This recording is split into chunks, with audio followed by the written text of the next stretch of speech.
રાજકોટ ગ્રામ્ય જિલ્લામાં રાજકોટ વિભાગના રેન્જ વડા શ્રી અશોકકુમાર સાહેબની સૂચનાથી પૂરા જિલ્લામાં 3 દિવસ માટે બંદોબસ્ત યોજવામાં આવ્યો છે.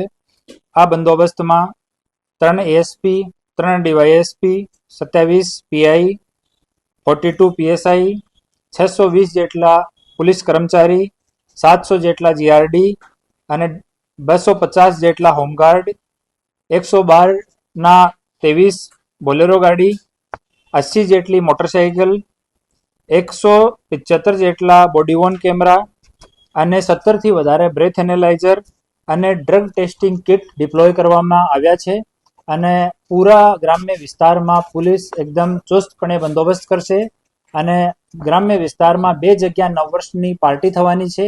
આ બંને જગ્યા પણ બંદોબસ્તની વ્યવસ્થા કરવામાં આવી છે. જેટલા ફાર્મ હાઉસ છે, આ ઇન્ડસ્ટ્રીયલ એરિયામાં જો ફેક્ટરી છે, નદીના કિનારા છે, ખેતર છે, આમાં ડ્રોનથી કન્ટિન્યુ સર્વેલન્સ આજથી શરૂ થવાનો છે. જેમાં નાઇટ વિઝનવાળા ડ્રોન પણ ડિપ્લોય કરવામાં આવે છે. કોઈ અનિચ્છનીય બનાવ નહીં બને એના માટે કંટ્રોલ રૂમમાં એક વિશેષ માણસોની નિમણૂક કરવામાં આવી છે.